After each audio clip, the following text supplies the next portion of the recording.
여호와의 규례를 지키는 세상의 모든 겸손한 자들아, 너희는 여호와를 찾으며 공의와 겸손을 구하라. 너희가 혹시 여호와의 분노의 날에 숨김을 얻으리라.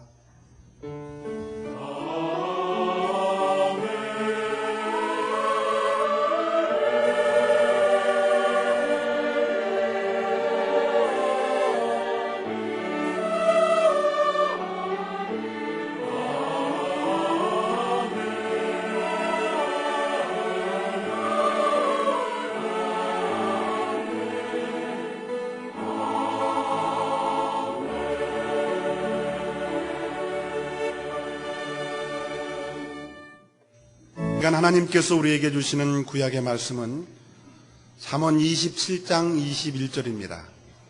구약 성경 940쪽입니다.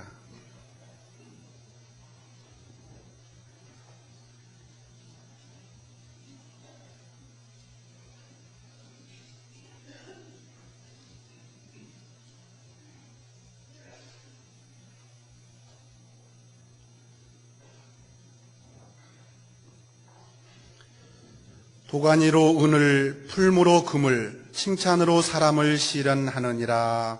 아멘. 우리들의 마음을 여시사 그 하늘의 귀한 말씀 깨닫게 하여 주소서. 아멘. 하나님께서 우리에게 주시는 신약의 말씀은 누가복음 6장 26절입니다.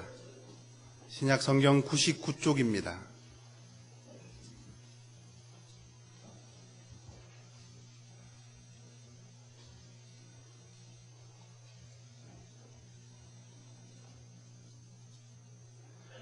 모든 사람이 너희를 칭찬하면 화가 있도다. 저희 조상들이 거짓 선지자들에게 이와 같이 하였느니라. 아멘. 오늘의 구약 본문 말씀을 세번역 성경은 이렇게 적고 있습니다. 도가니는 은을, 화덕은 금을 단련하듯이 칭찬은 사람됨을 달아볼 수 있다 그랬습니다. 무슨 말씀이겠습니까? 사람 됨됨이를 알아보는 데는 여러 가지 방법이 있겠습니다만은 가령 그 사람이 돈을 어떻게 쓰는가 하고 잘 살펴보면 좀 알 수 있어요. 그 사람이 시간을 어떻게 쓰는가 하는 것을 잘 살펴봐도 그 사람의 됨됨이를 알 수 있습니다. 그런데 오늘 성경에서는 칭찬으로 사람을 달아볼 수 있다 그랬습니다. 혹 칭찬을 받으면, 그래서 상을 받는다든지 그러고 보면 사람 됨됨이를 알 수 있어요. 그러면 어떤 사람은 아주 우쭐해가지고 교만해지고요, 뽐내고요, 그러다가 자기 분수를 잃어버리는 경우가 많아요. 또 잘한다 그랬더니 저 죽는 줄도 모르고 그저 거기에 탐닉해버리는 경우도 볼 수가 있습니다. 오늘 신약 본문 말씀을 다시 보시면 모든 사람이 너희를 칭찬하면 화가 있도다. 저희 조상들이 거짓 선지자들에게 이와 같이 하였느니라 그랬습니다. 모든 사람으로부터 칭찬을 받을 수 있겠습니까? 그런데 혹 그렇게 된다고 하면 그건 잘못된 거다 하는 겁니다. 구약 예레미야 선지자 시대에 모든 예언자들은 다 한결같이 평안하다, 잘된다, 괜찮다 다 그렇게 얘기를 했어요. 그러다 보니 국민들도 다 평안한 줄 알고 잘 되는 줄 알고 그랬는데 유독 예레미야만큼은 아니라는 겁니다. 지금 나라가 망하게 생겼고 앞으로 끔찍한 일이 벌어질 텐데 이때 돌이켜야 되고 정신 차려야 되고 회개해야 된다고 막 그랬어요. 그랬더니 다른 사람 다 괜찮다는데 왜 너만 그러냐? 그러고는 가둬버렸어요. 가둔다고 일이 해결될 일이겠습니까? 예레미야 5장 31절을 보면 선지자들은 거짓을 예언하며 제사장들은 자기 권력으로 다스리며 내 백성은 그것을 좋게 여기니 그 결국에는 너희가 어찌하려느냐. 거짓말로 했더니 그걸 다 그냥 그렇게 받아들이고 제사장들은 권력으로 가지고 횡포를 부리고 백성들은 그러다 보니까 그런가 보다 하면서 그저 괜찮은가 보다 하고 있으니 이러다가 나라는 망하게 생겼는데 이러다가 어쩌자는 거냐 하는 겁니다. 하나님께서 얼마나 안타까운 심정으로 이렇게 말씀을 하셨겠습니까? 그런데 칭찬에 대한 성경적 기준을 찾을 수 있습니다. 잠언 27장 2절에는 타인으로 너를 칭찬하게 하고 내 입으로는 말지니라 그랬어요. 다른 사람이 나를 칭찬하면 하거니와 자기가 자기 칭찬하는 건 아니라는 거예요. 자화자찬이란 말이 있어요. 자기 그림을 자기가 칭찬한다는 얘기인데 자기 한 일, 자기 공로, 자기 행동에 대해서 자기가 칭찬하는 것, 자기 공로를 자랑하는 것, 이것은 죄입니다. 왜?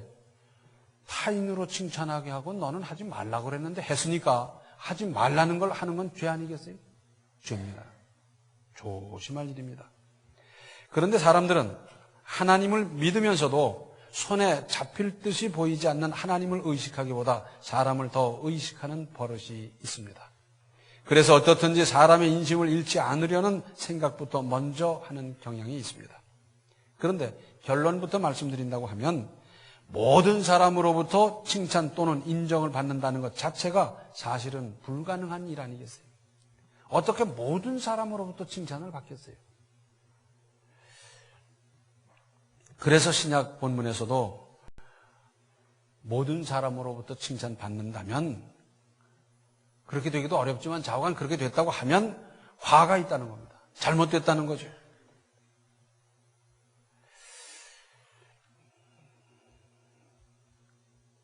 또 화가 있다는 것은 잘못된 데 따르는 그런 책벌이 있다는 것 아니겠어요?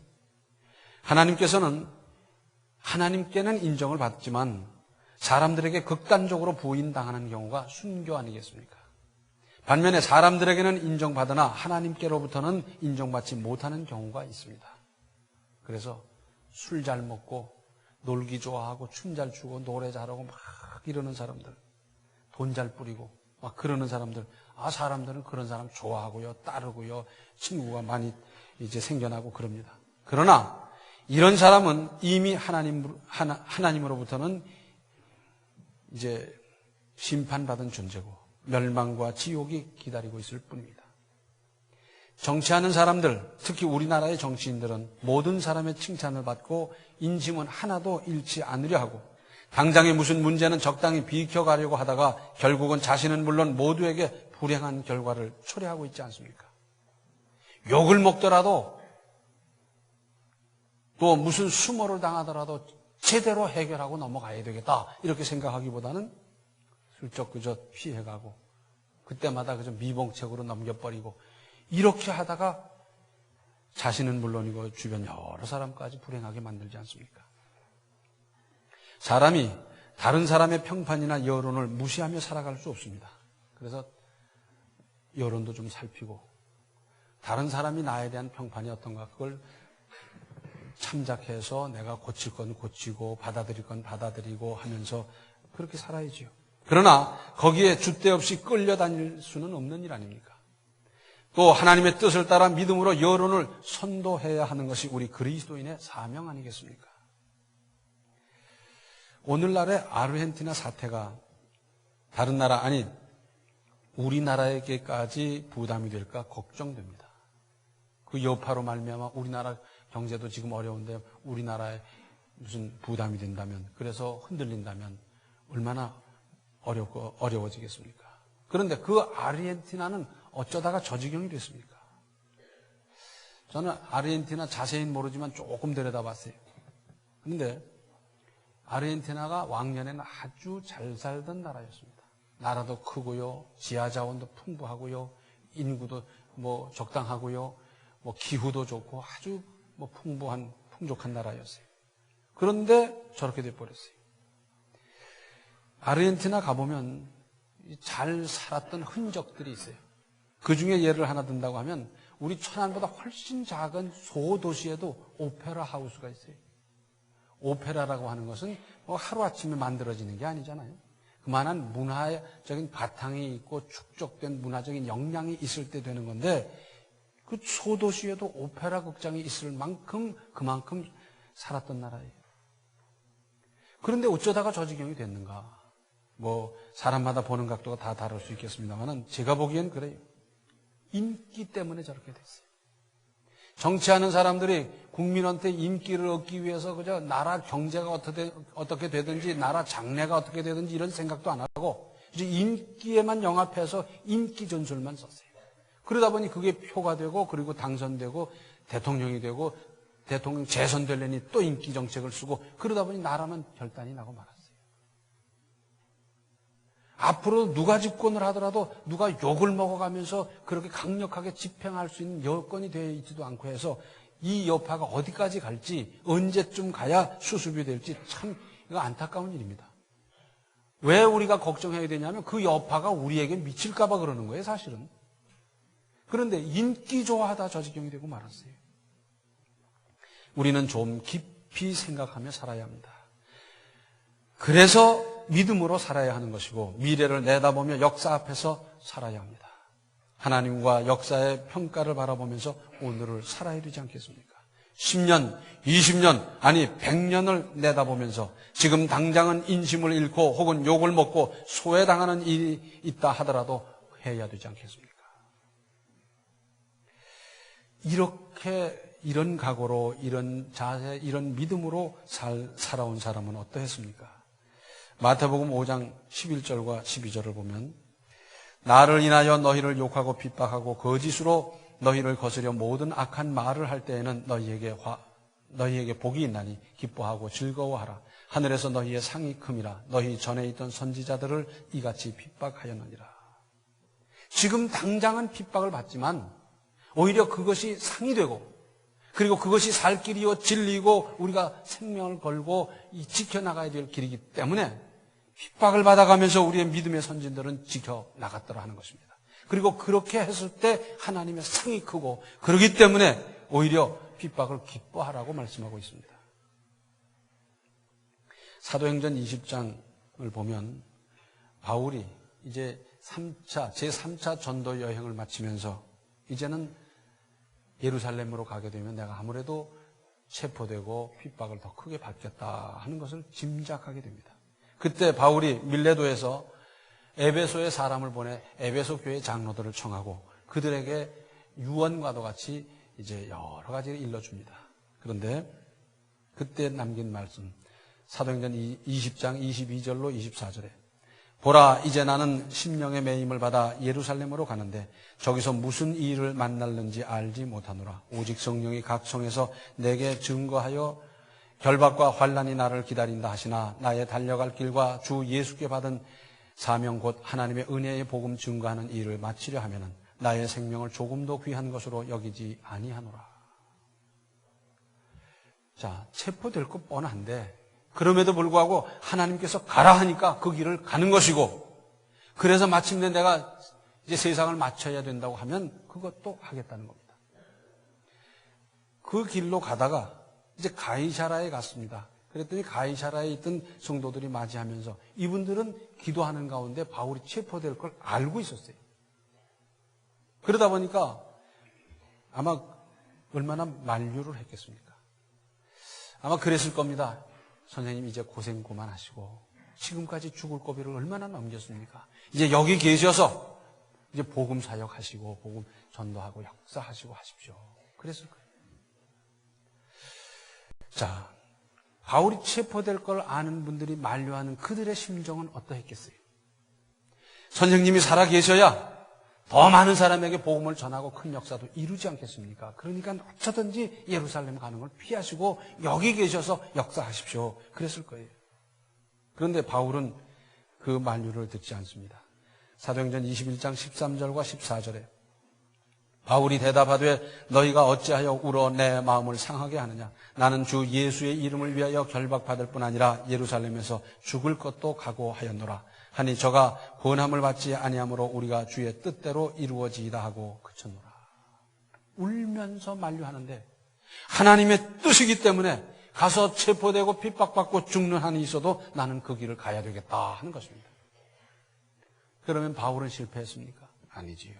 바울은 역사의 길이 빛나는 위대한 인생을 마쳤지 않습니까? 지금은 믿음에서 우러난 신앙의 깊이 뿌리박은 소신 있는 사람의 소신 있는 행동이 모든 분야에서 절실히 요구되고 있습니다.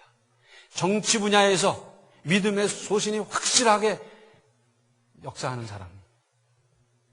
경제 분야에서 믿음의 소신을 확실히 가지고 경제 문제를 하나하나 풀어나가는 사람. 교육 분야에서 믿음으로 바르고 건실하게 일해가는 사람. 문화 분야에서 믿음으로 참 믿음의 본을 보이면서 아름답게 살아가는 사람. 법조계에서 군대에서 각계각층에서 이런 사람들이 그렇게 요청되고 있습니다. 시류에 따라 흔들리고 이해관계에 따라 왔다 갔다 하는 것이 아니라 천만 사람이 넓은 길로 아무 꺼리낌 없이 구름대같이 몰려가더라도 외롭게 좁은 길을 선택한 사람, 또는 천만 사람이 안 가는 길이라 하더라도 혼자서 묵묵히 갈 수 있는 용기의 신앙인이 필요하고, 우리 하나님께서는 우리 한 사람 한 사람이 그 용기의 사람이 되기를 기대하고 계시지 않습니까? 이것이 사명입니다. 한 번 살고 영원히 죽겠습니까? 아니면 한 번 죽어서 영원히 사시겠습니까? 우리 그리스도인들은 인심이나 누구의 눈치 살피고 누구의 비위 맞추고 나아가서 이쪽에서 알아서 기면서 그렇게 사는 것이 아니라 어떻게 하는 것이 하나님의 뜻인지 그것을 기도하며 찾고 믿음으로 결단하고 믿음으로 결행하는 것이 무엇보다 필요합니다. 우리 그리스도교에서 민주주의가 시작됐고, 그래서 지구상의 어떤 종교보다 민주적인 것도 사실이지만 근본적으로는 우리 그리스도교는 신주주의, 즉 하나님주의입니다. 하나님 제일, 하나님의 뜻, 하나님의 계획과 은혜에 따라 운영하고 치리하는 거지요. 미국은 여러 주가 있는데 몇 개 주가 있어요? 네? 50개 주가 있어요. 공부 잘하시네요. 그런데 그 중에 알래스카가 있습니다. 알래스카는 옛날에 그냥 얼음 덮인 얼음 땅덩어리, 도무지 쓸 수 없는 땅이었더랬어요. 그런데 1867년에 W.H. 수워드라고 하는 미국 국무장관이 있었는데 이분이 러시아하고 교섭을 했어요. 이런 거 교섭하는 것은 이 외교 관계이기도 하고 거래이기도 하기 때문에 이걸 알려가면서 할 수 있는 일이 아니지 않습니까? 그래서 이 러시아하고 교섭을 해가지고 그 알래스카 땅을 사들였습니다. 720만 달러에. 그러니까 지금부터 한 130여 년 전 얘기니까 지금 가치로 따지면 혹 7,200만 불이 될지 7억 2천만 불이 될지 그래요. 그런데 만약에 7억 불이라고 하더라도 혹은 70억 불이라 하더라도 좌관 그때로 볼 적에 거금이면 틀림없습니다. 아마 그걸 위해서 예산을 세우는 것도 아니었을 거예요. 그런데 샀어요. 알래스카의 크기가 151만 8,800평방킬로미터입니다. 우리 한반도 남북 전체를 합해야 22만 평방킬로밖에 안 되기 때문에 우리 남북 합한 것의 한 7배 정도 됩니다. 얼음으로 뒤덮였지요. 이 땅을 사고 났더니 미국에서 들끓었습니다. 국회에서 언론에서 얼마나 들끓는지. 그 얼음덩어리 땅을 그 비싼 돈을 주고 사서 뭘 할 거냐. 그러고 수워드 장관을 얼마나 공격하고 비판하고 야단을 하는 바람에 이 장관은 사표를 내고 그만뒀어요. 그런데 그 이후에도 얼마나 여론의 화살을 맞았든지 그것으로 말미암아 병을 얻고 그리고 얼마 안 돼서 죽었어요. 그런데 지금 어떻습니까? 아니 그 이후에 산지 한 30년 됐을 때 1896년에 거기서 금광이 발견됐습니다.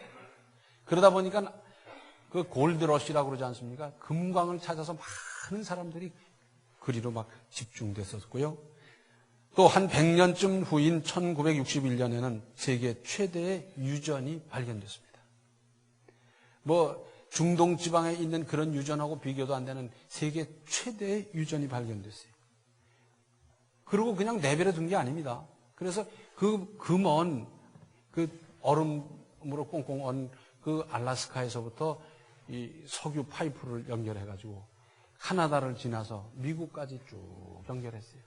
그 공사가 어마어마했고요. 거기 미국에 있는 우리 교포들이 거기선 이 일당을 많이 주니까 많이 가서 일도 했고 했는데 좌관 그 기름을 글로 끌어오는데 미국은 그 알래스카에서 퍼온 기름을 전부 다 땅속에 지금 저장하고 있어요. 쓰지도 않습니다. 그리고는 중동이고 다른 나라에서 지금 사다가 쓰고 있어요. 그런데 지금 그런 유전이 지금 몇 개 있는지도 몰라요. 세계 최대의 유전 같은 것이 몇 개 있는지 모른다니까요. 앞으로 파보면 또 여기도 있다 저기도 있다 그럴 것이고, 더군다나 대륙붕에 가서 지하 자원을 개발하면 뭐가 나올지 아직 알지도 못해요. 자원의 보고입니다. 어마어마한 자원이 그 땅속에 묻혀 있어요. 뿐만 아니라 연어 생산이 대단하고요. 산림 자원이 풍부합니다. 그런데 이런 것까지도 어떤 면에서는 아무것도 아니에요. 미국이 그 땅을 사들임으로 말미암아 러시아의 팽창 정책을 막을 수 있었고, 그리고 나라의 안보를 튼튼히 할 수 있었어요. 만약에 그것이 러시아 땅이었더라면 바로 카나다 북쪽에서 그 미사일 딱 겨누고 있어 놓으면 미국은 어떻게 되는 겁니까? 기가 막힌 거예요. 이건 지금 돈으로 계산할 수 없는, 국방의 역할로 말한다면 돈으로 계산할 수 없는 엄청난 걸 손에 넣은 거예요. 아마 소련에서는 그때 그거 팔고는 지금까지 배가 아파서 아마 얼마나 고통스러운지 모를 거예요. 자, 자기네 나라 땅 바로 그 앞에 딱 버티고 서서 거기에 비행기가 계속 떠 있지요. 비행기 안에는 원자탄이 있는 거 다 아는 거 아니에요. 여차지 가면 거기서 바로 그냥 쏴버리면 모스크바고 뭐고 지금이라도 날아갈 수 있게 돼 있어요. 기가 막히는 거예요. 그런데 당시의 수호 장관은 그것 한 것 때문에 공격에 공격을 당하다가 그만두고, 그리고 그것 때문에 죽어버렸어요. 자, 지금 미국 역사를 놓고 볼 때 사실은 무슨 조지 워싱턴이나 아브라함 링컨 못지않는 큰 역할을 했지만 당시에는 누구도 알아주질 않았어요. 스워드 장관 본인 자신도 이런 엄청난 효과가 있을 것까지는 몰랐을 거예요. 사두면 언젠가 유익할 거다. 뭐 그 정도 알았겠지. 이렇게 구체적으로 알겠습니까? 미국의 역사를 보면 이렇게 큰 공헌을 한 사람이 어디 있습니까? 대단하잖아요. 그런데 그때 당시는 몰라줬다니까요. 그때 당시는 그거 산 것 때문에 죽었다니까요. 자, 뭐 외국 예는 들지 말고 예를 들어서 우리 충무공무원 생각해 보십시다. 저 남쪽 바닷가에서 다 어려운 시절인데 그때 거북선을 만든다고 그럴 때 거북선 만드는데 얼마나 돈이 많이 들어갔겠습니까? 왜 저런 배는, 이상한 배는 만들어서 더 비싸게 몇 배를 주고 저런 배는 만드냐고 그랬을 테고요. 그 철갑을 했지 않습니까? 그래서 적 불화살을 쏴도 그냥 또로로 굴러내리면 끝나는 거예요. 다른 배들은 불화살만 쏘면 불이 붙어가지고 그냥 해전하는데 얼마나 그 피해를 많이 입습니까만, 이건 해전하는데 아무 지장이 없어요. 아무리 불화살 쏴도 소용도 없어요. 그런데 그 철갑을 만들어서 씌우고 이럴 적에 사람들이 뭐라 그랬겠어요? 쇳덩어리를 씌워가지고 저 배가 뜨겠나? 쓸데없는 짓 한다고 하면서 뭐 정부에다가 고발한 사람도 없지 않아 있었을 것 같아요. 그런데 그때 사람들 전부 이해를 못했지만은 전쟁을 딱 시작하고 보니까 당하는 재간이 없잖아요. 거북선의 역할이 얼마나 컸습니까? 지금도 남해 바다에 지금 거북선이 이제 침몰되어 있는데 지금 건져내질 못하고 있어요.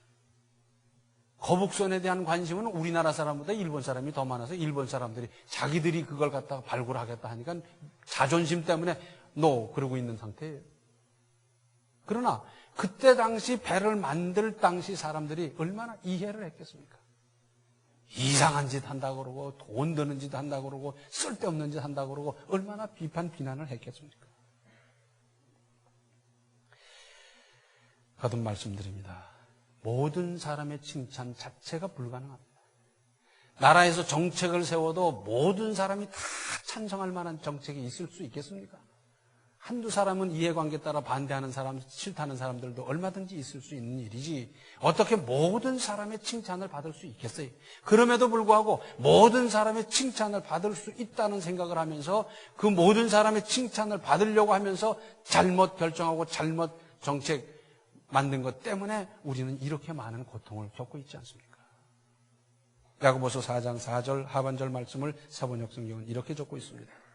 세상과 버탐이 하나님과 등지는 일임을 알지 못합니까? 누구든지 세상의 친구가 되려고 하는 사람은 하나님의 원수가 되는 것입니다. 세상 사람 좋아하는 대로, 세상 사람 입맛대로 그들의 비위에 맞춰가면서 이렇게 살다 보면 그것은 결국 하나님을 등지는 것이고 멸망의 길이라는 겁니다. 거듭 말씀드립니다. 천만 사람이 다 원한다 하더라도 하나님의 뜻이 아니면 안 가는 거고요. 천만 사람들이 다 원한다 하더라도 하나님의 뜻이 아니면 거절하는 것이고요. 이 길을 가야 지금은 안 되는 것 같고 지금은 틀린 것 같고 지금은 소외되는 것 같고 핍박받을지 몰라도 시간이 지난 다음에는 하나님께서 다 드러나게 하십니다. 세상 물정 따라 움직이는 것이 아니라 하나님의 뜻을 따라 혹 핍박을 받더라도 그 길을 가는 사람 하나님께서 붙들어 주시고 하나님께서 도와주시고 길을 열어주시고 역사하실 것 아니겠습니까? 모든 사람의 칭찬받으려 하지 말고 하나님의 뜻을 따라서 움직이고 결정하고 추진하고 건설하고 그런 인생을 살아가시기 바랍니다. 기도하시겠습니다. 은혜로우신 아버지 하나님, 저희들은 사람 눈치 보다가 때를 놓쳐버리고 하나님의 뜻을 거역한 일이 얼마나 많이 있습니까? 불쌍히 여겨 주시옵소서. 하나님의 뜻을 잘 헤아려서 세상이 몰라주고 다른 사람 비난하고 또 그것 때문에 핍박을 받는 한이 있어도 하나님이 원하시는 그 길을 갈 수 있는 믿음 있는 사람, 용기 있는 사람 다 되게 하여 주시고 그래서 하나님의 나라가 이 땅에 건설되는 그 일에 저희들이 사명을 다 감당할 수 있도록 도와주시옵소서. 예수님의 이름 받들어 간절히 기도하옵나이다. 아멘.